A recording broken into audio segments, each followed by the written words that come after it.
الحمد للہ رب العالمین والصلاة والسلام علی سید الانبیاء والمرسلین قال اللہ تعالی وتبارک فی القرآن المجید والفرقان الحمید بسم اللہ الرحمن الرحیم وعباد الرحمن الذین یمشون علی الارض ہونا وإذا خاطبهم الجاهلون قالوا سلاما والذین یبیتون لربهم سجدا وقیاما والذین یقولون ربنا اصرف عنا عذاب جہنم ان عذابها کان غراما انها ساءت مستقرا ومقاما والذین اذا انفقوا لم يسرفوا ولم يقتروا وکان بین ذلک قواما والذین لا يدعون مع اللہ الہا آخر ولا يقتلون النفس التي حرم اللہ الا بالحق ولا يزنون ومن يفعل ذلك يلقى أثاما يضاعف له العذاب يوم القيامة ويخلد فيه مهانا إلا من تاب وآمن وعمل عملا صالحا فأولئك يبدل الله سيئاتهم حسنات وكان الله غفورا رحيما ومن تاب وعمل صالحا فإنه يتوب إلى الله متابا والذين لا يشهدون الزور وإذا مروا باللغو مروا كراما والذين إذا ذكروا بآيات ربهم لم يخروا عليها صما وعميانا والذين يقولون ربنا هب لنا من أزواجنا وذرياتنا قرة أعين واجعلنا للمتقين إماما اولئک یجزون الغرفۃ بما صبروا ویلقون فیہا تحیۃ والسلاما صدق اللہ مولانا العظیم وصدق رسولہ النبی الکریم الرؤوف الرحیم اللہم نور قلوبنا بالقرآن وزین اخلاقنا بالقرآن وادخلنا الجنة بالقرآن ونجنا من النار بالقرآن قال اللہ تعالی وتبارک فی شان حبیبہ مخبرا وعامرا ان اللہ وملائکتہ یصلون علی النبی یا ایھا الذین آمنوا صلوا علیہ وسلموا تسلیما الصلاۃ والسلام علیک یا رسول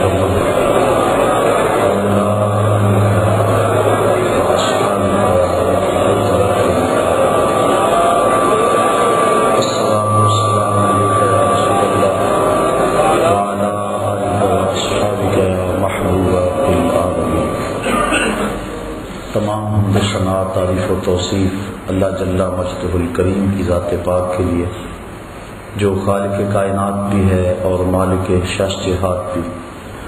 اللہ جل وعلا کی حمد و ثنا کے بعد حضور نبی اکرم شفیع امم رسول محتشم نبی مکرم اللہ کے پیارے امت کے سہارے رب کے محبوب دانائے وجود مالک رقاب امم فخر عرب و عجم والی کون و مکان سیاہ لا مکان سید انس و جان سرور لالا رکان نیر تاباں سرنشین مہوشاں ماہ خوباں شہنشاہ حسینہ تتمہ دوراں سر خیل زہرہ جمالاں جلوہ صبح ازل نور ذات لم یزل باعث تکوین عالم فخر آدم و بنی آدم نیر بدھا راستار ما اوہا شاہد ما تغا صاحب علم نشرہ معصوم آمنہ احمد مجتبی حضرت محمد مصطفیٰ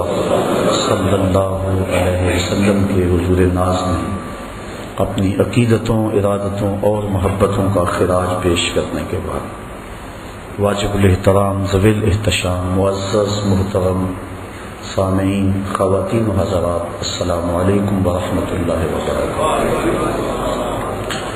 آج اللہ تعالیٰ کے شکر سے یہاں درس قرآن کے 3 سال مکمل ہوئے اور ہم 4تھے سال میں قدم رکھ رہے ہیں۔ جس طرح کہ ہمارے میزبان مکرم جناب ندیم احمد صاحب تفصیل سے بیان کر رہے تھے احباب کے تعاون کو، مسلسل 3 سال بغیر کسی تعطل کے اس پروگرام کا جاری رہنا صرف اللہ کی توفیق سے ممکن ہے، ورنہ یہ خاصا دشوار کام ہے۔ میں کتنے چہروں کو پہچانتا ہوں، نام تو نہیں جانتا، لیکن پہچانتا ہوں جو پہلے درس سے لے کر اس وقت تک کسی ایک ناغے میں بھی نہیں ہے۔ اللہ ان کو بھی جزا دے۔ منتظمین تندہی کے ساتھ اس کا انتظام کرتے ہیں، تشہیری مہم ہے، اس کے لیے مختلف ہمارے معاونین ہیں۔ اللہ تعالیٰ سب کو جزائے جزیل عطا فرمائے، اور کتنے لوگوں کو باطن کی اصلاح، تزکیہ اور تصفیہ نصیب ہوا۔ یقیناً کتنے لوگ اس سے ہدایت کی راہوں پہ پختہ تر ہوئے اور قلوب کو تازگی اور ایمان کو حرارت اور بلبلے نصیب ہوئے۔ یقیناً جو لوگ معاون ہیں ان کے لیے یہ بہت بڑا سرمایہ ہے کہ کتنے لوگوں کی روحیں سیراب ہیں۔ اللہ کرے آدم آخر یہ سلسلے جاری رہیں۔ پاکستان کے مختلف شہروں میں تقریباً 60 دروس قرآن تسلسل کے ساتھ ہو رہے ہیں۔ کسی کو 5 سال ہو گئے، کسی کو 6 سال ہو گئے، کسی کو 2 سال ہو گئے۔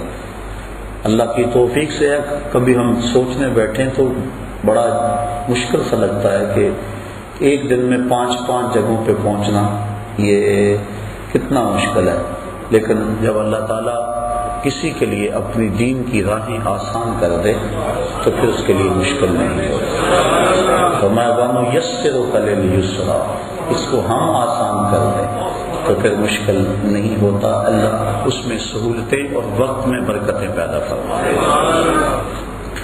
چونکہ یہ مہینہ ربیع الثانی کا ہے اور اس مہینے میں حضور سیدنا غوث اعظم شیخ عبد القادر جیلانی رحمۃ اللہ تعالی علیہ کا انتقال کرملال ہوا ہے، اس حوالے سے آج مجھے بعض ساتھیوں نے اس مہینے کے آغاز سے ہی آج کے درس کے حوالے سے ان کی شخصیت، تعلیمات کے حوالے سے کچھ کہنے کا حکم صادر کیا تھا۔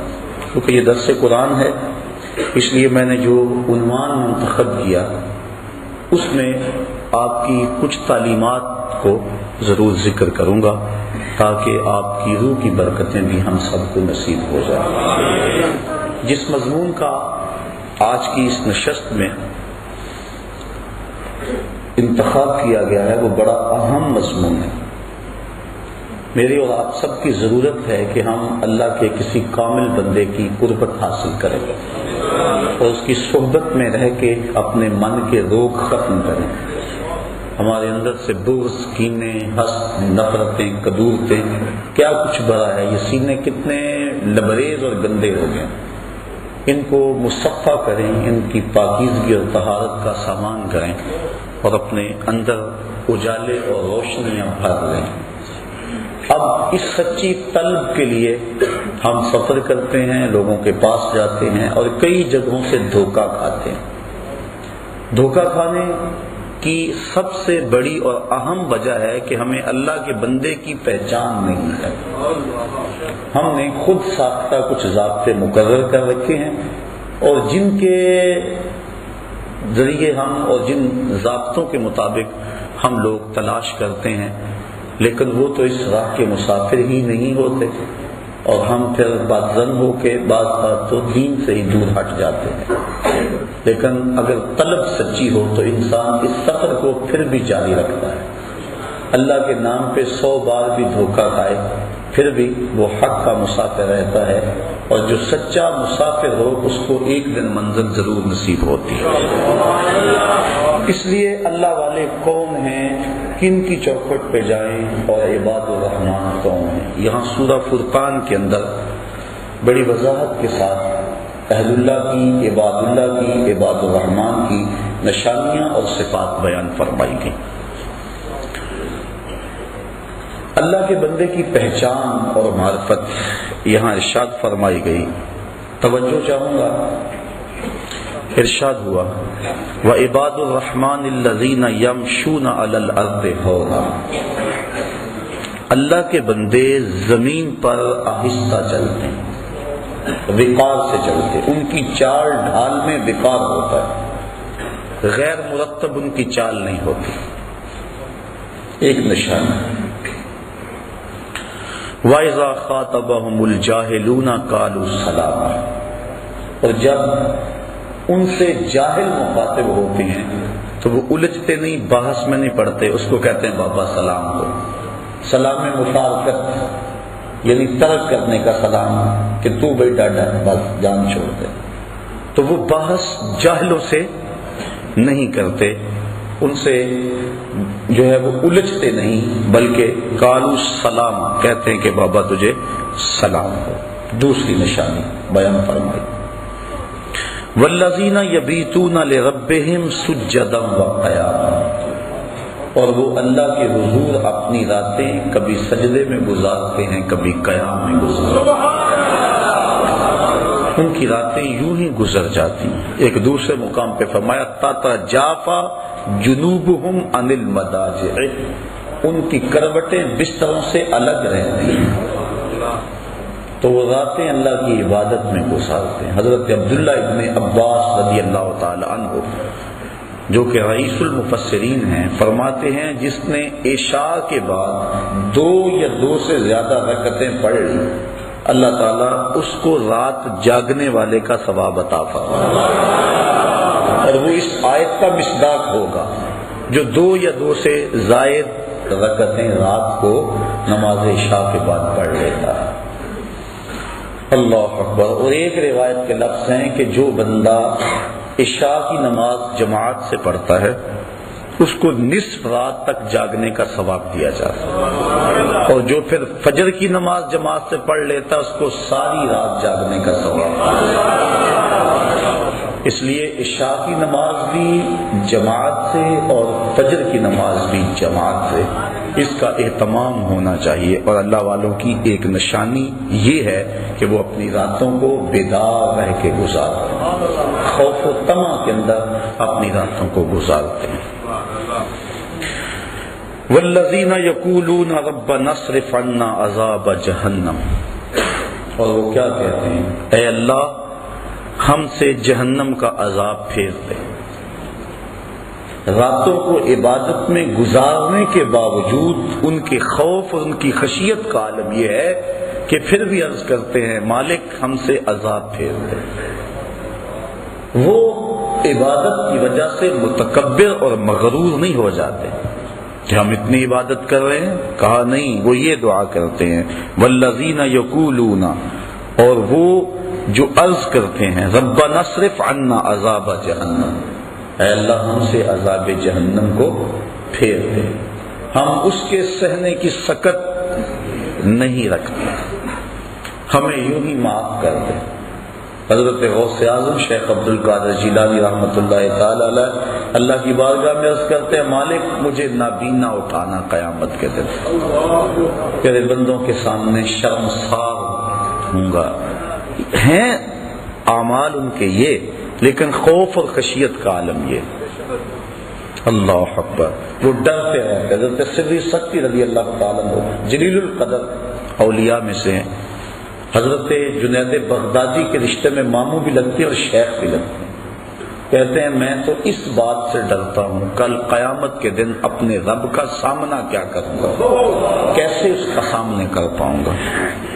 ساری دنیا اس بات سے ڈرتی ہے، لیکن شہر اقبال کے باسیوں اقبال نے اس سے بھی آگے کی بات کہہ دی. اقبال کہتا ہے لوگ تو کہتے ہیں کہ یا اللہ حضور کی بارگاہ میں عرض کرتے ہیں کہ اپنی کملی میں مجھے چھپا لیں، میرے عیبوں کو چھپا لیں، قیامت کے دن میرا نامہ اعمال جو ہے وہ جب تلے تو آپ کرم نوازی فرما دیں. ساری دنیا یہ کہتی ہے، حضور سے بھی عرض کی جاتی ہے، دکھڑے سنائے جاتے ہیں کہ میرے عیب اپنی چادر رحمت میں چھپا لیں.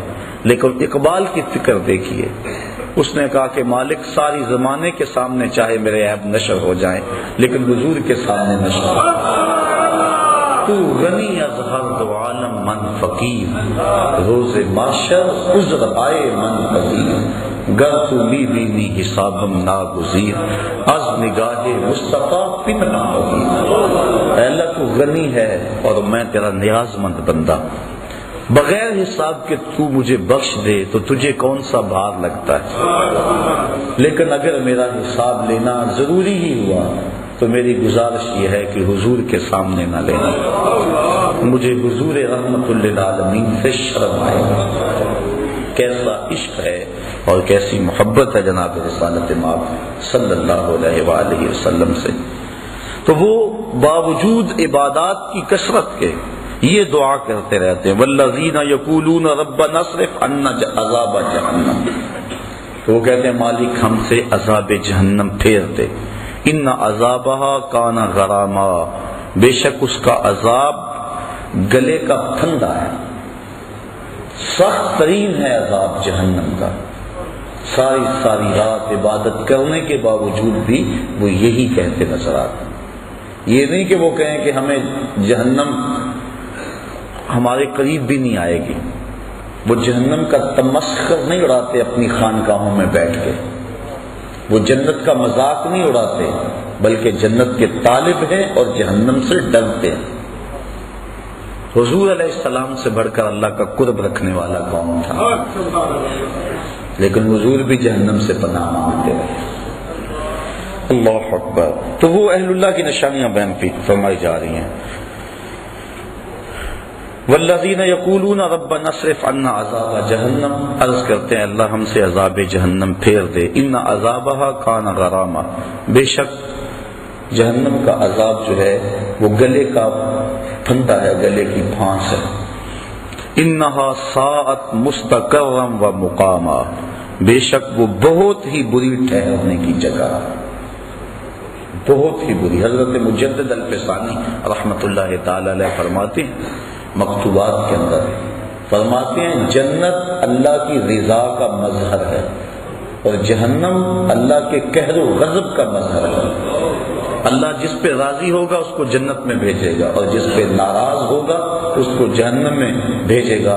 اس لیے جہنم سے پناہ مانگنا اللہ کی ناراضگی سے پناہ مانگنا ہے، اور جنت کا مطالبہ اور آرزو کرنا اللہ کی رضا چاہنا ہے۔ تو وہ کہتے ہیں اللہ ہمیں جہنم کے عذاب سے بچا لے، یہ بہت ہی بری پلٹ کے جانے کی جگہ ہے۔ والذین اذا انفقوا لم یسرفوا ولم یقتروا وکان بین ذلک قواما، اور وہ جب خرچ کرتے ہیں تو حد سے نہیں بڑھتے، فضول خرچی نہیں کرتے، ولم یقتروا اور نہ ہی وہ تنگی کرتے ہیں، جہاں ضرورت ہوتی ہے وہاں ہاتھ دباتے بھی نہیں، وہاں کھل کے خرچ کرتے ہیں، اور جہاں وکان بین ذلک قواما، اور یہ دونوں کے درمیان اعتدال کے راستے پر ہے، یعنی بے تحاشا خرچ بھی نہیں کرتے اور بخل بھی نہیں کرتے۔ اتنا خرچ کرنا کہ کنگال ہو جاؤ اور بعد میں قرض چڑھ جائے۔ جو اہل اللہ ہیں ان کی علامت یہ ہوتی ہے کہ وہ اپنی چادر کو دیکھ کر پاؤں پھیلاتے ہیں، چادر سے زیادہ پاؤں نہیں پھیلاتے، اور حضور نے فرمایا کہ تم خرچ میں میانہ روی اختیار کر لو، کبھی فقیر نہیں ہوگے۔ اللہ اکبر۔ تو فرمایا والذین اذا انفقوا لم یسرفوا ولم یقتروا، جب وہ خرچ کرتے ہیں تو حد سے نہیں بڑھتے، ولم یقتروا اور نہ ہی تنگی کرتے ہیں، وکان بین ذلک قواما اور وہ اس کے درمیان اعتدال کی راہ پہ رہتے ہیں۔ والذین لا یدعون مع اللہ الہا آخر، اور وہ اللہ کے علاوہ کسی دوسرے کو معبود نہیں بناتے، کسی کو نہیں پوچھتے، ان کی پرستش اللہ کے حضور ہوتی ہے، اللہ کے علاوہ وہ کسی کی پوجا نہیں کرتے۔ بلکہ میرے شاہ نقشبند بخاری رحمت اللہ تعالی علیہ فرماتے ہیں متکبر سے تکبر کرنا صدقہ ہے۔ جب کوئی چھاتی تانے اکڑ اکڑ کے آ رہا ہو اس کو جھک کے سلام نہ کرو، یہ تو اس کے تکبر کو بڑھانے والی بات ہے۔ اس لیے وہ زمین پہ اکڑ اکڑ کے چل رہا ہے تو فرمایا اس متکبر سے پہلو تہی کرنا، اکڑنے والے کے ساتھ تکبر کرنا صدقہ کہلاتا ہے، یعنی اللہ کے علاوہ ان کے سینے میں کسی اور کا خوف اور ڈر موجود نہیں ہے۔ وہ جو نماز میں کہتے ہیں نا وَنَخْلَعُ وَنَتْرُكُ مَن يَفْجُرُكُ، وہ صرف نماز میں نہیں کہتے، ان کا عملی نمونہ بھی ہوتے ہیں۔ اللہ کے علاوہ کسی کے حضور سر نہیں جھکاتے، چاہے جتنا مرضی بڑا فرعون کیوں نہ ہو، وہ کسی کے سامنے سر نہیں جھکاتے۔ وَلَا يَقْتُلُونَ النَّفْسَ الَّتِي حَرَّمَ اللَّهُ إِلَّا بِالْحَقِّ، اور جس جان کو اللہ تعالیٰ نے حرام کیا اس کو قتل نہیں کرتے، قاتل نہیں ہوتے۔ وہ تو بڑے نرم دل ہوتے ہیں، وہ تو شاخ سے پھول بھی توڑے تو ان کا دل دکھتا ہے، کوئی بھی توڑے، وہ تو اس قدر حساس ہوتے ہیں، قتل کے حادثے سے کم تو نہیں، شاخ سے گل کا جدا ہونا۔ وہ تو اس بات کا بھی احساس رکھتے، وہ تو کسی کو تکلیف بھی نہیں دیتے، کسی کا حق غصب نہیں کرتے، چاہے جائے کہ کسی کو قتل کر دیں۔ ولا یقتلون النفس التي حرم اللہ الا بالحق، مگر حق کے ساتھ۔ حق کے ساتھ کیا ہے؟ شادی شدہ زانی کو قتل کیا جائے، قتل کے بدلے میں قتل کیا جائے، یا جو ارتداد کی راہ اختیار کرے باغی ہو اس کو قتل کیا جائے، اس کے علاوہ وہ کسی کو قتل نہیں کرتے۔ ولا یزنون، اور وہ زنا نہیں کرتے، نہ ان کی نظر زنا کرتی ہے، نہ ان کی سوچیں زنا کرتی ہیں، نہ ان کے خیال زنا کرتے ہیں، اور نہ ان کے اعضائے بدنیاں زنا کرتے ہیں۔ وہ پاکیزہ ہوتے ہیں، تبھی تو اللہ کا قرب پاتے ہیں۔ اللہ کا قرب وہی پائے گا جو من کا ستھرا ہوگا، اور جس کے من پہ ایسے داغ اور گند لگے ہوں گے وہ اللہ کا قرب کیسے پائے گا؟ اس لیے ان کی نشانی بیان فرما دی، ولا یزنون، اور وہ زنا نہیں کرتے، اس فعل کبھی میں مرتکب نہیں ہوتے۔ اور حدیث میں آتا ہے جب زانی زنا کرتا ہے تو اس سے ایمان نکل جاتا ہے، بدترین فعل ہے، اور قرآن مجید نے اس کو کھلی بے حیائی کہا۔ تو جو اہل اللہ ہیں وہ اس فعل کبھی کے اندر کبھی بھی مبتلا نہیں ہوتے، اور صرف زنائے معروفہ ہی نہیں بلکہ ان کی نظر بھی بچتی۔ حضرت امام محمد بن حسن الشیبانی امام اعظم ابو حنیفہ کے پاس پڑھنے کے لیے آئے۔ ابھی عمر چھوٹی تھی اور چہرے پہ داڑھی کا سبزہ نہیں اگا تھا، اور اس عمر کا بچہ اگر خوبصورت ہو تو وہ عورت کی جگہ پہ ہوتا ہے، بلکہ اس کے ساتھ بہت سارے فتنے وابستہ ہوتے ہیں۔ تو امام صاحب نے فرمایا کہ تم ضرور میرے پاس پڑھو، لیکن میرے سامنے نہیں بیٹھنا، اس ستون کی اوٹ میں بیٹھو تاکہ تمہارا چہرہ مجھے نظر نہ آئے۔ اسی لیے امام اعظم ابو حنیفہ اور امام محمد کو طرفین کہتے ہیں کہ طرف میں بیٹھتے تھے۔ وہ پڑھتے رہے، 2-4 سال گزر گئے۔ ایک دن رات کا موقع تھا، چراغ جل رہا تھا، اور امام محمد کا سایہ امام اعظم کے آگے پڑا۔ سائے پہ نظر پڑی تو سائے میں داڑھی کے بال نظر آئے۔ کہا بیٹا محمد تمہیں داڑھی آ گئی ہے؟ حضور سال ہو گیا ہے۔ کہا اب میرے سامنے بیٹھا ہے۔ یہ تھے وہ لوگ تقوی کے پہاڑ،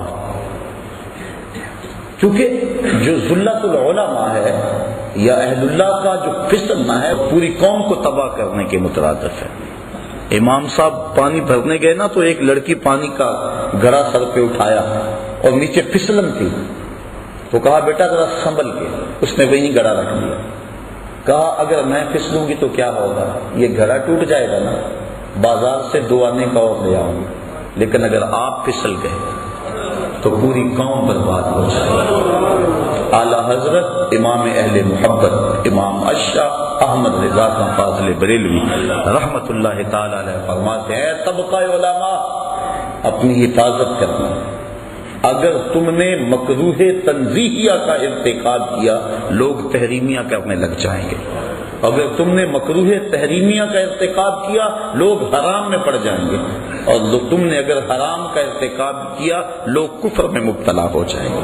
اور پھر فرمایا اگر تم نے سنت غیر موقدہ کو چھوڑا لوگ موقدہ چھوڑ دیں گے، تم نے سنن موقدہ کو چھوڑا لوگ واجبات کو چھوڑ دیں گے، تم نے واجبات کو چھوڑا لوگ فرائض کو چھوڑ دیں گے۔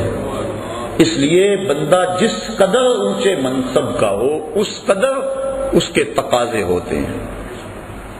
حضرت امام احمد بن حنبل کی بارگاہ میں غالباً ایک خاتون آئی اور اس نے مسئلہ پوچھا کہ حضرت میں اپنے مکان کی چھت پہ رات کے موقع پہ چاند کی چاندنی میں سوت کاٹتی ہوں، کبھی کبھی ایسا ہوتا ہے کہ بادشاہ کی سواری گزرتی ہے تو آگے آگے جو شمع اٹھائے چل رہے ہوتے ہیں اس سے روشنی زیادہ ہو جاتی ہے اور وہ میرے سوت پہ بھی پڑتی ہے، کیا بادشاہ کے چراغوں کی روشنی میں مجھے سوت کاٹنا جائز بھی ہے کہ نہیں؟ حضرت امام صاحب فرمانے لگے خاتون پہلے اپنا تعارف کرواؤ، تم کون ہو؟ خاتون کہنے لگی سائل کی ذات نہیں پوچھی جاتی، آپ مجھے مسئلہ بتائیں۔ امام صاحب فرمانے لگے نہیں، سائل کی وجہ سے مسئلے کی نوعیت بھی بدلتی ہے، آپ کو پہلے بتانا ہوگا کہ آپ کون ہیں۔ تو اس خاتون نے بتایا کہ میں حضرت بشر حافی کی ہمشیرہ ہوں۔ کہا تمہارے لیے جائز نہیں ہے۔ تو انسان جتنے اونچے منصب کا ہو لازمی نہیں کہ زنا جیسے فعل کا ارتکاب کرے تو پھر ہی خرابی آئے۔ اگر نظر بھی بھٹک گئی، اگر خیال بھی بہک گیا، تو جو اس مستن پہ بیٹھا تھا کہ لوگوں کو ارشاد کرتا تھا، لوگوں کو ہدایت دیتا تھا، تو جو کتنے لوگ اس کے پیچھے لگے اس کا کیا بنے؟ اس لیے کہا کہ اللہ والوں کی شان یہ ہے وَلَا يَقْتُلُونَ النَّفْسَ الَّتِي حَرَّمَ اللَّهُ إِلَّا بِالْحَقِّ وَلَا يَزْنُونَ، اور وہ زنا نہیں کرتے۔ زنا کی ساری صورتیں، چاہے وہ آنکھ کا ہو، کان کا ہو، ہاتھوں کا ہو۔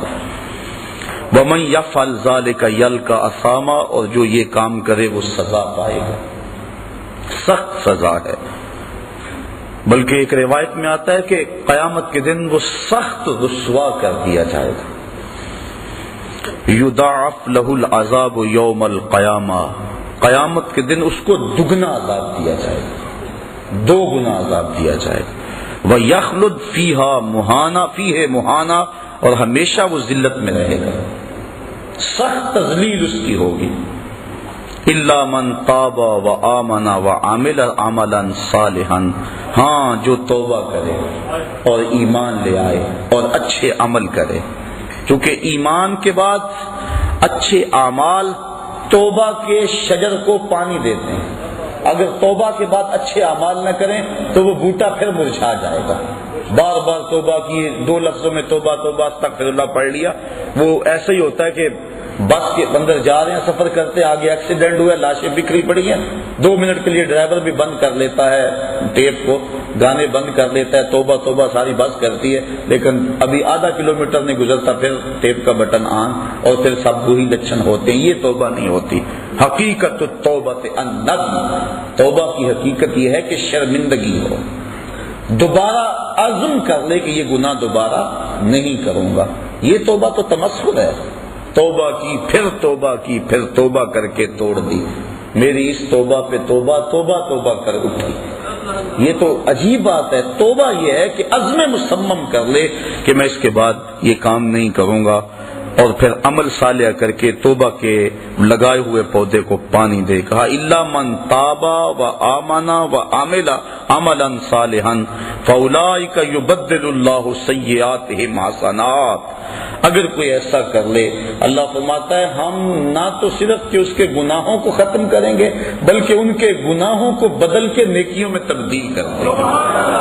وہ جتنا بڑا گناہ گار ہوگا اتنا بڑا نیکوکار ہو جائے گا، اس کے در پہ آ تو جائے۔ اگر کسی محکمے کے اندر کوئی ایسا کام ہو جائے، محکمے کا آفیسر معطل کر دے یا کوئی اور ایسی سزا دے دے تو بعد میں وہ معاف بھی کرتے، لیکن ریکارڈ تو خراب ہو جاتا ہے نا، ترقی تو رک جاتی ہے کہ اتنا کچھ اس کے رجسٹر کے اندر، اس کی فائل کے اندر لکھ دیا گیا ہے، لیکن اللہ تعالیٰ اس فائل کو کتنی عزت دیتا ہے۔ یہ نہیں ہوتا کہ اب اس کی ترقیاں رک جائیں، توبہ کر کے تو دیکھے، سچی توبہ کر کے تو دیکھے، بلکہ جتنا بڑا گناہ گار ہوگا اتنا بڑا نیکوکار بن جائے۔ اللہ اکبر۔ فاولئک یبدل اللہ سیئاتہم حسنات، ہم اس کی بدیوں کو نیکیوں میں تبدیل کر دیتے۔ حضرت عمر فاروق رضی اللہ تعالیٰ عنہ آ رہے تھے، ایک آدمی نے ہاتھ میں شراب کی بوتل پکڑی تھی، دیکھا کہ اچانک گلی کے موڑ سے عمر فاروق آئے، وہ ڈر گیا، جلدی سے بغل میں چھپا لی اور سچی توبہ کر لی، مالک آج عمر کے قہر سے بچا لے، آج کے بعد میں شراب نہیں پیوں گا۔ اب عمر فاروق نے اس کو بوتل چھپاتے ہوئے دیکھ لیا تھا، جب قریب آئے درہ لہرایا، کہا کیا ہے تیرے پاس؟ کہنے لگا حضور سرکہ ہے۔ کہا نکالو، جب نکالا دیکھا تو واقعی سرکہ ہے۔ اگر کوئی سچی توبہ کر لے تو اللہ گناہوں کو بدل کے نیکیوں میں تبدیل کر دے۔ یہ دکھا دیا کہ جو شراب کو سرکے میں بدل سکتا ہے وہ گناہوں کو نیکیوں میں نہیں بدل سکتا۔ اس کے در پہ آ کے تو دیکھو، جھولی پھیلا کے تو دیکھو۔ اللہ اکبر۔ حدیث میں آتا ہے قیامت کے دن ایک شخص کو نامہ اعمال پڑھنے کا کہا جائے گا، وہ نامہ اعمال پڑھے گا، اور جو بڑے بڑے گناہ ہوں گے ان کو وہ چھوڑ دے گا، صرف نظر کرے گا، شرم کی وجہ سے، شرمندگی کی وجہ سے ان کو نہیں پڑھے گا، اور چھوٹے چھوٹے گناہ پڑھتا چلا جائے گا۔ جب وہ نامہ اعمال مکمل کر لے گا تو اللہ تعالیٰ فرمائے گا میرے بندے میں نے اپنے فضل سے تیرے گناہوں کو بدل کے نیکیوں میں تبدیل کر دیا۔ اس کو تو توقع اور تھی لیکن کام اور بن گیا۔ اب وہ کہتا یا اللہ ابھی تو میرے بڑے بڑے گناہ رہتے ہیں۔ فضاحک النبی صلی اللہ علیہ وسلم حتی بدت نواجذہ، حضور اس حدیث کو بیان کرتے کرتے اتنے مسکرائے کہ حضور کی داڑھیں لوگوں کو نظر آنے لگی کہ پہلے بڑے بڑے گناہ چھپاتا جاتا ہے، ان کو پڑھتا نہیں ہے، اور جب اللہ نے کہا میرے بندے میں نے بدل دیے، نیکیوں میں تبدیل کر دیے، وہ کہتا ہے اللہ ابھی تو بڑے بڑے رہتے ہیں میرے گناہ جو میں نے ابھی پڑھے۔ اللہ اکبر، تو اس کے حضور کوئی آ کے تو دیکھے، جھولی پھیلا کے تو دیکھے، وہ یہ نہیں دیکھتا اس نے گناہ کتنے کیے۔ فرشتوں کہتا فرشتوں گواہ ہو جاؤ میرا بندہ آخر میرے در پہ ہی آیا ہے نا، اور کوئی در ہوتا تو جاتا وہاں۔ ایک شخص مسجد نبوی کے کونے میں دعا مانگ رہا تھا، اور لفظ کیا تھے؟ اللہم انی اسألک بانک انت اللہ لا الہ الا انت، مالک میں تجھ سے اس لیے مانگتا ہوں کہ تو میرا اللہ ہے، تیرے علاوہ میرا ہے بھی تو کوئی نہیں نا کہ جس کی چوکھٹ پہ جاؤں۔ حضور نے سنا، کہا وہ جو کونے میں بیٹھ کے دعا مانگ رہا ہے اس کو بشارت دے آؤ کہ تمہاری دعا اللہ نے قبول کر لی۔ جب بندہ اس کے حضور آتا ہے، فرمایا اگر کوئی آئے ہم گناہوں کو بدل کے نیکیوں میں تبدیل کر دیتے ہیں۔ وکان اللہ غفور الرحیم، اللہ بخشنے والا اور مہربان ہے، بخشش اس نے مانگی اور اپنی طرف سے اضافی رحمت اس کے اوپر ڈالی اور اس کے گناہوں کو بدل کے نیکیوں میں تبدیل کر دیا۔ ومن تاب وعمل صالحا، اور جس نے توبہ کی اور نیک اعمال کیے، فإنه يتوب إلى الله متابا، بے شک وہ اللہ کی طرف رجوع لایا جیسا کہ رجوع لانے کا حق تھا۔ والذین لا یشہدون الزور، اللہ والوں کی ایک اور نشانی بیان فرمائی کہ یہ وہ لوگ ہیں جو جھوٹی گواہی نہیں دیتے، جھوٹ نہیں بولتے، ان کی زبان پہ سچ ہوتا ہے۔ اللہ اکبر۔ وَإِذَا مَرُّوا بِاللَّغْوِ مَرُّوا كِرَامًا، اور جب کسی بیہودہ جگہ سے گزرتے ہیں تو اپنی عزت سنبھال کے گزر جاتے ہیں، کسی بری جگہ پہ ٹھہرتے بھی نہیں۔ حضور علیہ السلام نے فرمایا تہمت کی جگہوں سے بچو، اپنی آبرو کی حفاظت کرتے ہیں، کسی ایسی جگہ پہ رکتے بھی نہیں۔ والذین اذا ذکروا بآیات ربہم لم یخروا علیہا صما وعمیانا، وہ لوگ جب اپنے مالک کی طرف سے آیتیں یاد دلائی جاتی ہیں، نشانیاں یاد دلائی جاتی ہیں، اللہ اکبر، لم یخروا علیہا صما وعمیانا، تو ان پر بہرے اور اندھے ہو کر نہیں گرتے بلکہ اللہ کی ان نشانیوں کو دیکھتے ہیں، اس میں جو عبرت کے پہلو ہے ان کو اپناتے ہیں، اللہ کی ایک نشانی پر غور کرتے ہیں، اور پھر وہ دنیا کو ترک بھی نہیں کرتے۔ کیا کہتے ہیں؟ والذین یقولون ربنا هب لنا من ازواجنا وذرياتنا قرۃ اعین واجعلنا للمتقین اماما، اور عرض کرتے ہیں اللہ کی بارگاہ میں اے اللہ ہماری بیویوں کی طرف سے اور ہماری اولاد کی طرف سے ہماری آنکھوں کی ٹھنڈک عطا کر، یعنی ہماری بیویاں بھی ایسی ہوں کہ جو تیری متی ہوں اور ہماری متی، اور اولاد بھی ایسی ہو جو فرما بردار ہو،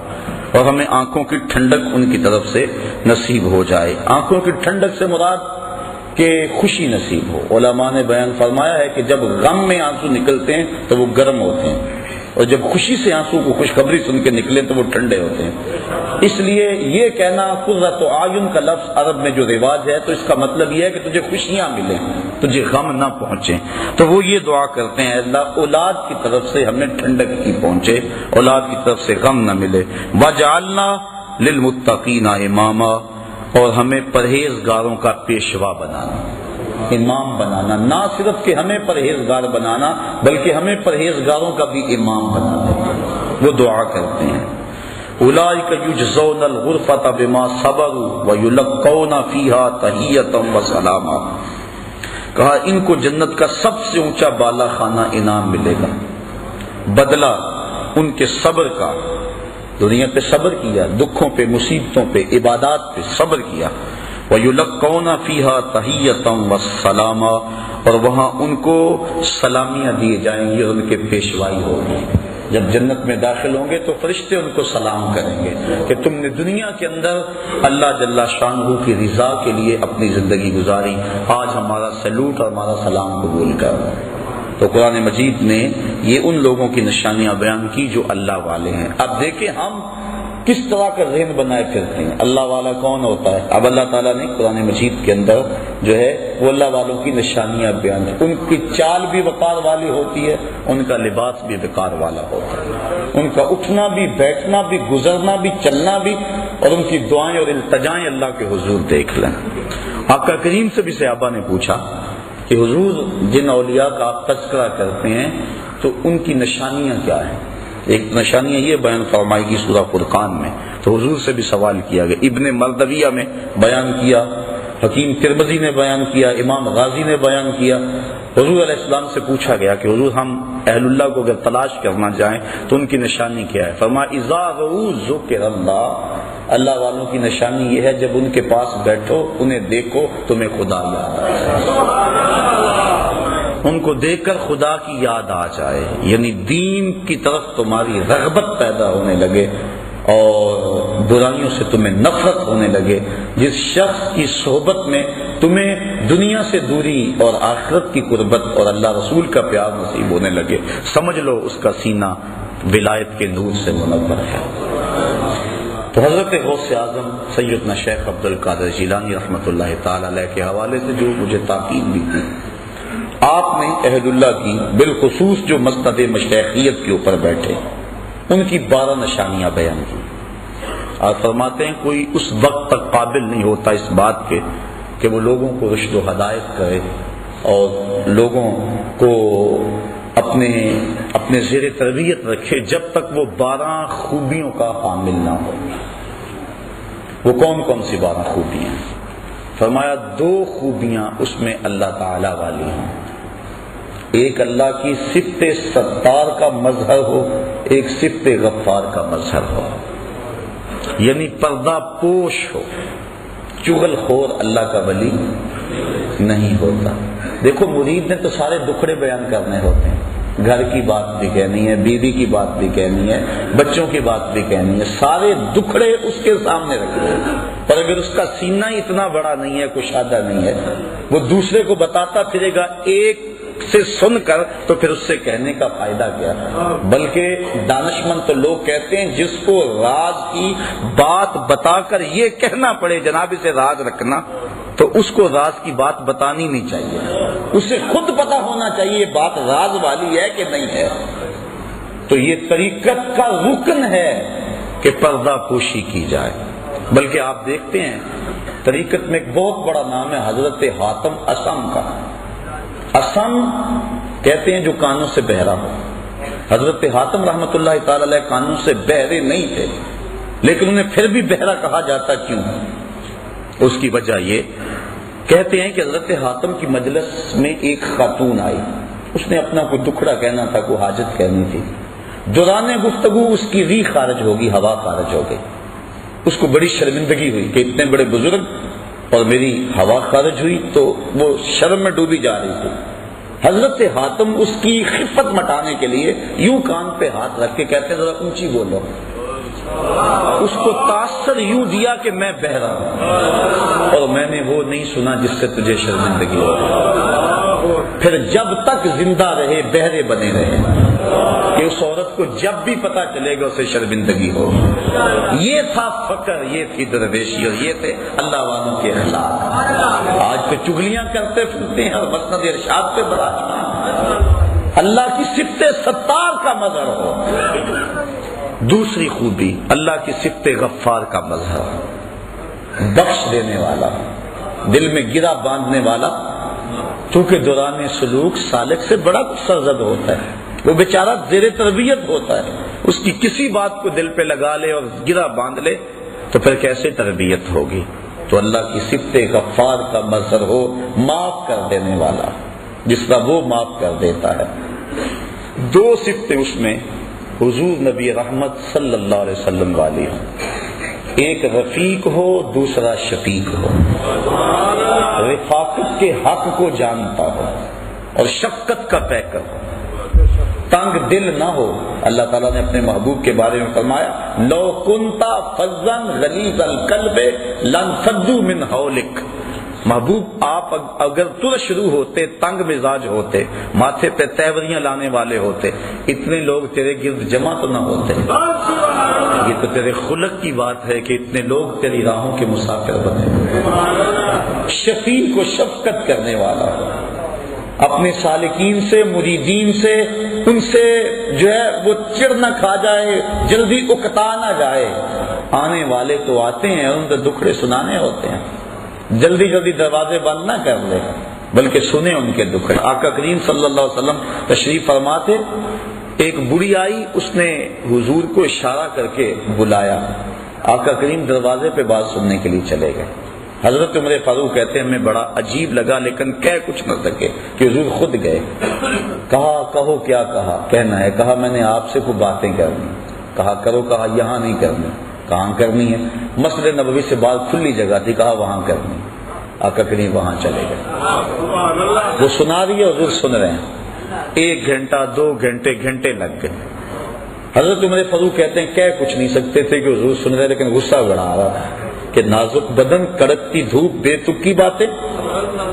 جب وہ تھک ہار کے خود جانے لگی تو ہم نے عرض کی بندہ نواز اس عورت کا توازن عقلی ٹھیک نہیں ہے، اور پورے مدینے میں کوئی شخص اس کی بات سننے کو تیار نہیں۔ لوگ اس کو دیکھ کے راستہ بدل لیتے ہیں، جس کے پاس کھڑی ہو جاتی ہے پھر اتنی باتیں اس کے پاس کہ جان نہیں چھوڑتی۔ تو آپ کا وقت بھی قیمتی، بدن بھی نازک، با مقصد زندگی کا ایک ایک لمحہ۔ تو آقا کریم صلی اللہ علیہ وسلم نے فرمایا عمر پورے مدینے میں اس بیچاری کی کوئی نہیں سنتا، میں بھی نہ سنتا، ایک تو ہیں میری یہاں آسر۔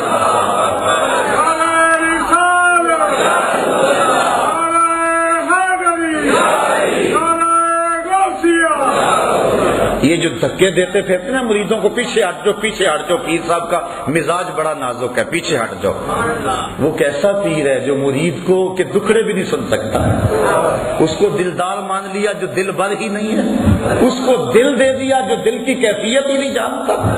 فلک میں بخشی ہے ان کو خواجگی جو جانتے نہیں روش بندہ پروری کیا ہے۔ جس کو دل دینا ہے پہلے دیکھو تو صحیح دلدار بھی ہے کہ نہیں۔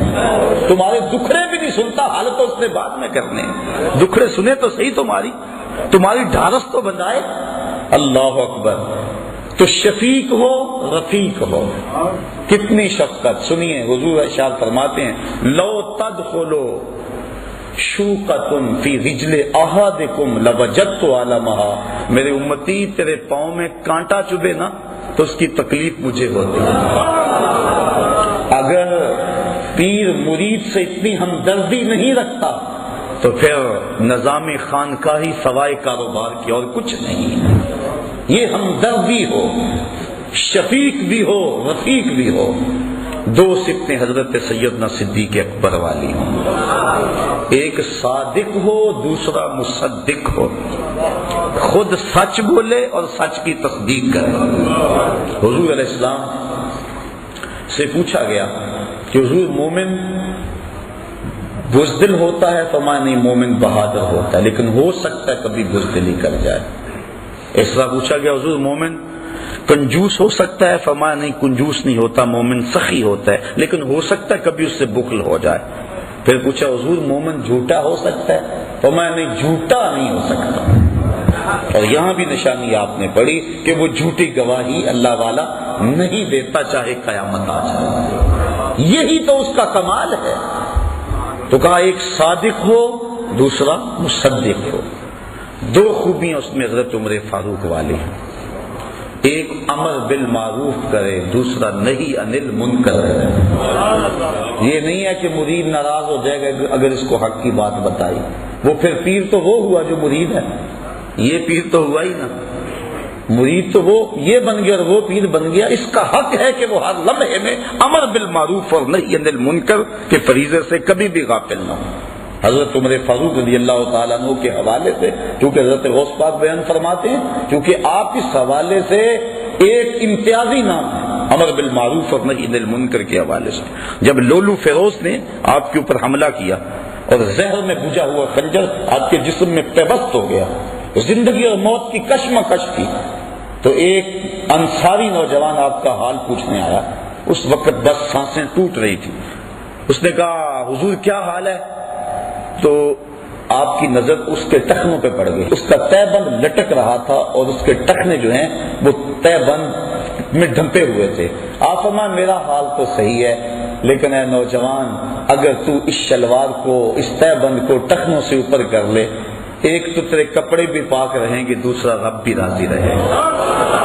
اب دیکھو کیا حالت ہے، اور امر بالمعروف اور نہی عن المنکر. حضرت مجدد الفسانی رحمۃ اللہ تعالی علیہ فرماتے مکتوبات میں کہ مرید نے شریعت اپنے پیر کے عمل سے سیکھنی ہے، اس لیے کہ اس کا عمل خود شریعت کے مطابق نہیں ہوگا تو پھر کس طرح لوگوں کو راہ ہدایت دے گا. تو اس نے امر بالمعروف اور نہی عن المنکر، یہ دو خوبیاں حضرت سیدنا عمر فاروق والی. پھر فرمایا دو خوبیاں حضرت عثمان غنی والی، رات کو عبادت کرے، صبح اٹھ کے سخاوت کرے.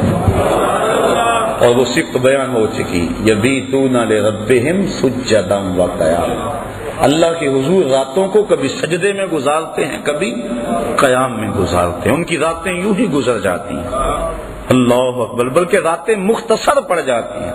حضرت سیدہ فاطمہ الزہرا رضی اللہ تعالی عنہا ایک دن عرض کرتی ہیں مالک تیری راتیں اتنی چھوٹی ہیں کہ تیری بندی کا ذوق بندگی ہی پورا نہیں ہوتا.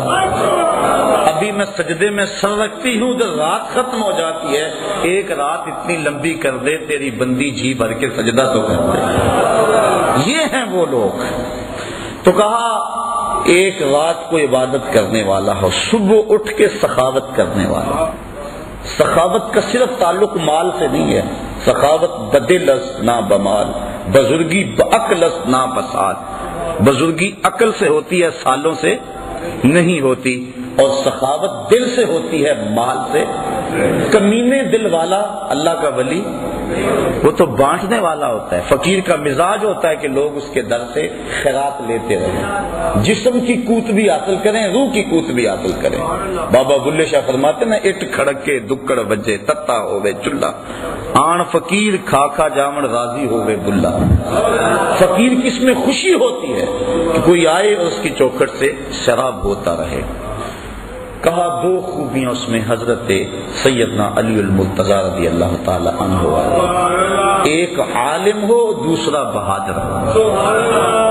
جاہل تو اللہ کا قرب کیسے پائے گا؟ حضرت جنید بغدادی فرماتے ہیں من تزہد بغیر علم فقد مات فی الکفر. جو علم کے بغیر زہد کرتا ہے اس کے کفر میں مرنے کا اندیشہ ہے. اسی کا ترجمہ سلطان باؤ علیہ الرحمہ نے کیا، علم باج جو کرے فقیری، کافر مرے دیوانہ ہو. وہ غفلت کے اس کے پردے نہیں کھل سکتے، کیونکہ علم نور ہے اور انسان کو سب سے پہلا سبق علم کا پڑھایا گیا. سب سے پہلی وحی علم کی نازل ہوئی. اور آقا کریم فرمایا فضل العالم علی العابد کا فضلی علی ادناکم، عالم کی فضیلت تہجد گزار پر ایسے ہے جس طرح تم میں سے ایک عام آدمی پر میری فضیلت ہے. کتنی بڑی بات ہے. اور ایک حدیث کے لفظ ہیں کہ فضل العالم علی العابد کفضل القمر لیلۃ البدر علی سائر الکواکب. عالم کی فضیلت عابد پر اس طرح ہے جس طرح 14ویں رات کے چمکتے ہوئے چاند کی فضیلت ستاروں پہ ہوگی. تو ایک عالم ہو. حضرت غوث اعظم سے بھی کسی نے پوچھا کہ حضرت آپ اس مرتبہ قطبیت پہ کیسے پہنچے؟ تو فرمایا درست العلم حتی صرت قطبہ، کہ میں نے علم پڑھا یہاں تک اس درجے پہ فائز البرام ہو گیا. اور دوسرا بہادر ہو، بزدل اللہ کا ولی، کیونکہ جو توحید کے آغوش میں آباد ہوتا ہے وہ لا خوف علیہم ولا ہم یحزنون کے زمرے میں آ جاتا ہے، تو وہ کمزور اور بزدل کیسے ہو سکتا ہے؟ کلمہ حق کہنے سے وہ کبھی بھی گریز نہیں کرتا، چاہے شہنشاہ وقت بھی سامنے کھڑا ہو. حضرت غوث اعظم سیدنا شیخ عبد القادر جیلانی رحمۃ اللہ تعالی علیہ کی خدمت میں مستنجد باللہ حاضر ہوا. ملا علی قاری نے نزہۃ الخاطر الفاتر فی مناقب شیخ عبد القادر کے اندر اس واقعہ کو لکھا. اس نے 2 اشرفیوں کی تھیلیاں بطور ہدیہ بطور نذرانہ پیش کی. حضرت غوث اعظم نے اس نذرانے کو قبول کرنے سے انکار کر دیا. لازمی نہیں ہے کہ ہر مرید کے نذرانے کو قبول بھی کیا جائے. شیخ کی ذمہ داری ہے اس کو چھڑکے میاں یہ ڈبل شاہ سے تو پیسے نہیں ہو کے آئے, یہ جو نذرانہ مجھے دے رہا ہے یہ کہاں سے آئے, یہ سود کا مال تو نہیں ہے, یہ لوگوں کا غریبوں کا خون تو نہیں نچوڑا ہوا. کہا تیرا نذرانہ میں وصول نہیں کروں گا. کہا حضور کیوں؟ کہا غریبوں کا خون نچوڑ کے مجھے نذرانہ دینے آ گئے. کہا نہیں حضور یہ میرا مال ہے. آپ نے اس کے ہاتھ سے تھیلی لی اور اس کو یوں تاؤ دیا, تازہ قطرے ٹپکنے لگے.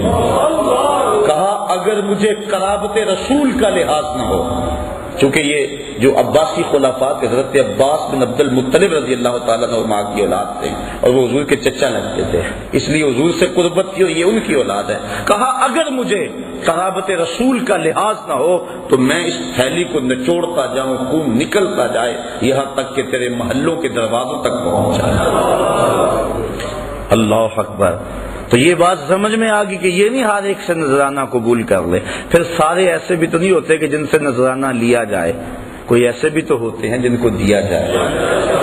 یہ جو تصوف کے اندر نذرانے کا تصور ہے, میں اس پہ بڑا غور کرتا رہا ہوں کہ یہ کیا ہے, اور میں نے تصوف کی کتب اور بزرگوں کی جو مجھے صحبت نصیب ہوئی اس سے جو میں سمجھا ہوں وہ یہ ہے کہ نذرانے کا تصور جو صوفیاء دیتے ہیں اس کا مطلب یہ ہے کہ جو شیخ ہوتا ہے وہ ایک ماں کی حیثیت ہوتی ہے, اور اس کے کچھ غریب مرید ہوتے ہیں, کچھ امیر ہوتے ہیں, عزت دار ہوتے ہیں جو کسی کے سامنے دکھڑا بیان نہیں کرتے.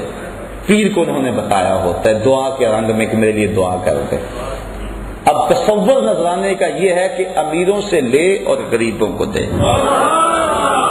یہ نہیں ہے کہ غریبوں سے بھی چھینتا چلا جائے, وہ بیچارہ پہلے ہی پریشان ہے. حضرت علامہ اقبال علیہ رحمہ کا بڑا معروف واقعہ ہے کہ آپ جب مکلوڈ روڈ پہ ہوتے تھے تو وہاں ایک پیر صاحب اس دور کے آپ کو ملنے کے لیے آئے. ان کا ایک مرید تھا قلعہ گجر سنگھ لاہور میں. اس کو جب پتا چلا کہ میرے پیر علامہ صاحب کے مہمان بنے ہوئے ہیں تو وہ سفر کرتا ہوا علامہ صاحب کے پاس پہنچا اور اپنے پیر صاحب سے عرض کی کہ حضور 100 روپیہ قرض ہے. اس وقت جو ہے 100 روپیہ بڑی اہمیت کا حامل تھا, اور بیٹی کی شادی بھی مانگ رہے ہیں جن کے ساتھ رشتہ کیا ہوا ہے, اور مقروض بھی ہوں, بڑا پریشان ہوں, آپ کا سنا حاضر ہوا, آپ دعا فرما دیں. انہوں نے دعا فرما دی, مرید کو اجازت دے دی. وہ جانے لگا, اس نے جیب میں ہاتھ ڈالا, 10 روپے کا نوٹ نکالا اور پیر صاحب کو نظر پیش کی. جب نظر پیش کی تو علامہ اقبال زیر لب مسکرا پڑے. وہ چلا گیا. پیر صاحب کی نظر بھی بڑی تیز تھی کیونکہ پیر بڑے تیز بھی ہوتے ہیں. تو انہوں نے کہا کہ حضرت یہ عجیب بات تھی, آپ مسکرائے کیوں؟ تو علامہ صاحب فرمانے لگے جناب میں آپ کی دعا کی قبولیت پہ مسکرایا, خوش ہو گئے. کہا وہ کیسے, میری دعا کی قبولیت کیسے ہوگی اسی وقت؟ کہا حضرت جب دعا نہیں کی تھی 100 روپے کا مقروض تھا, اور جب آپ نے دعا کر دی تو 110 کا مقروض ہوگا.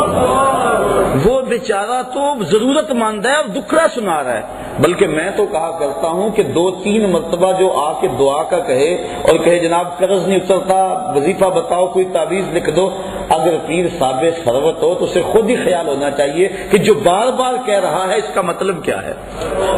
سارے مانگنے والے سائل جو ہیں وہ ایک جیسے تو نہیں ہوتے. ہستی پلکوں کے نیچے غم بھی پلتے ہیں, مگر کون دیکھتا ہے اتنی گہرائی میں. حضرت ابو ہریرہ رضی اللہ تعالیٰ عنہ فرماتے ہیں مجھے سخت بھوک لگی اور حد ہوگی بھوک سے. میں آ کے ایک جگہ پہ بیٹھ گیا کہ یہاں سے کوئی گزرے گا اور میری حالت دیکھے گا اور مجھے کھانا دے دے گا. مانگنا تو میں نے ہے نہیں. کہ حضرت ابو بکر صدیق گزرے, میں نے ایک آیت کے بارے میں پوچھا, انہوں نے بتا دیا اور چلے گئے. میں نے کہا میرا مسئلہ تو حل نہ ہوا. پھر حضرت عمر فاروق آئے, میں نے پھر ایک قرآنی آیت کے بارے میں پوچھا, انہوں نے بتایا اور چل دیے. پھر دل و قلب و نگاہ کا مرشد اولین آ گیا. میں نے حضور سے مسئلہ پوچھا, آقا کریم نے دیکھا اور مسکرا کے کہنے لگے ابو ہریرہ بھوک لگی ہے؟ میں نے کہا ہاں حضور مجھے بھوک لگی ہے. کہا میرے ساتھ آ جاؤ. اللہ اکبر. آگے وہ حدیث واقعہ طویل, آپ نے سینکڑوں بار سنا کہ دودھ کا ایک پیالہ تھا. ابو ہریرہ کہتے ہیں کام بن گیا, لیکن کہا جب باقیوں کو بھی بلا لاؤ. 70 بندے تھے بیٹھے جو صبح کے چبوترے تھے. کہا میں بلا کے لے گیا، دل میں تھا کہ اب تو دودھ کا پیالہ گونٹ گونٹ بھی نہیں آئے گا، لیکن جب پہلے نے پیا ختم نہ ہوا میری ڈھارس بند گئی. میں نے کہا حوض کوثر کی نہروں سے کنیکشن جڑ گیا، کام بن گیا، برکت آ گئی. 70 نے پیا. پھر کہا ابو ہریرہ تم پیو. میں نے پیا، کہا اور پیو. میں نے پیا، کہا اور پیو. کہا حضور اب تو بس ہو گئی. پھر حضور نے نوشے جان کیا. میرے استاذ المکرم فرمایا کرتے تھے کہ یہ تو بیان کرتے ہو اور اس بات سے لطف لیتے ہو، اور صحیح لطف والی بات ہے کہ ایک پیالہ 70 کے لیے کافی ہو گیا، لیکن یہ بھی تو دیکھو 70 کا جھوٹا کونین کا سردار پی رہا ہے. 70 آدمیوں کا جھوٹا 2 جہاں کا سردار پی رہا. تو بات چل رہی تھی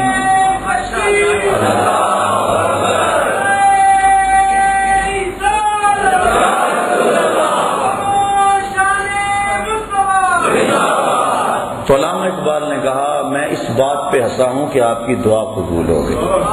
تو پھر اس وقت اقبال نے دکھ سے کہا تھا کہ نذرانہ نہیں سود ہے پیران حرم کا.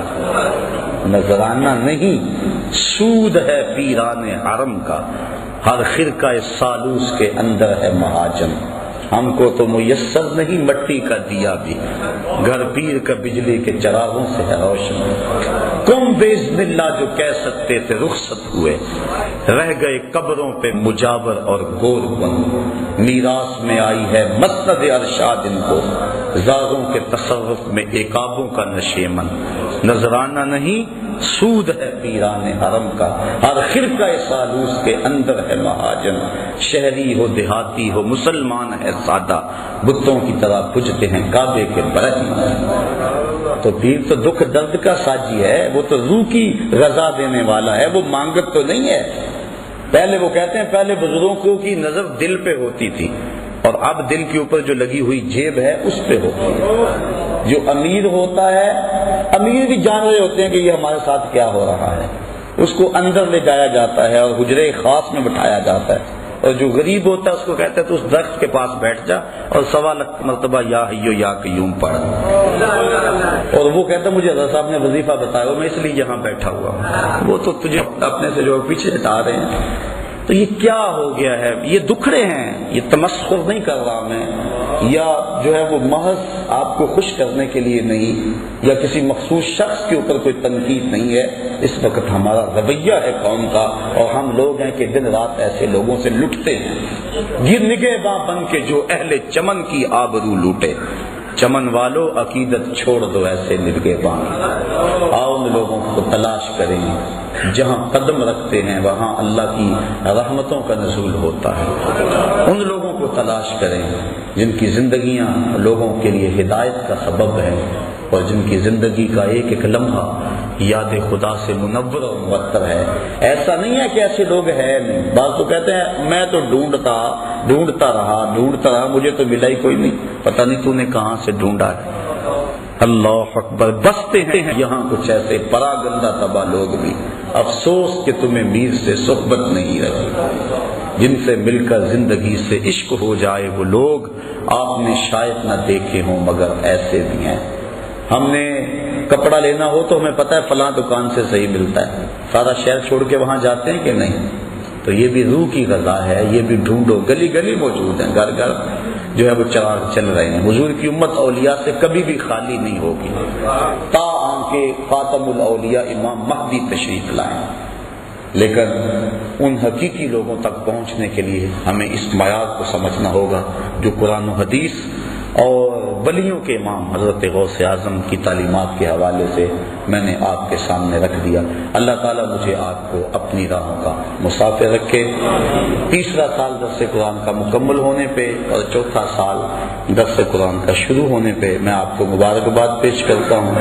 پچھلے درس قرآن کا موضوع جو ہے وہ حضور کی اطاعت کے حوالے سے تھا، اور یہاں بھی اور مختلف جتنے بھی شہر تھے تقریباً میں نے اسی موضوع پہ جو ہے وہ درس قرآن میلاد کا موسم بھی تھا پیش کیا.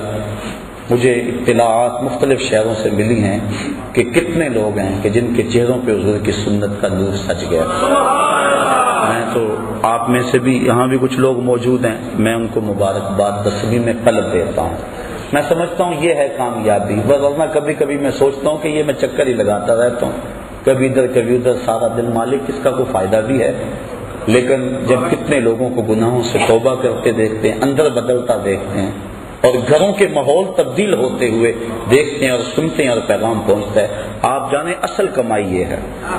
نہ تو ہم نوٹ کے لیے آتے ہیں نہ ووٹ کے لیے آتے ہیں، بس مقصد یہ ہے کہ کسی کے دل میں کوئی بات اتر جائے، اور جب کسی کے دل میں کوئی بات اترتی ہوئی محسوس کرتے ہیں تو پھر پیشانی سجدے میں جھک جاتی ہے۔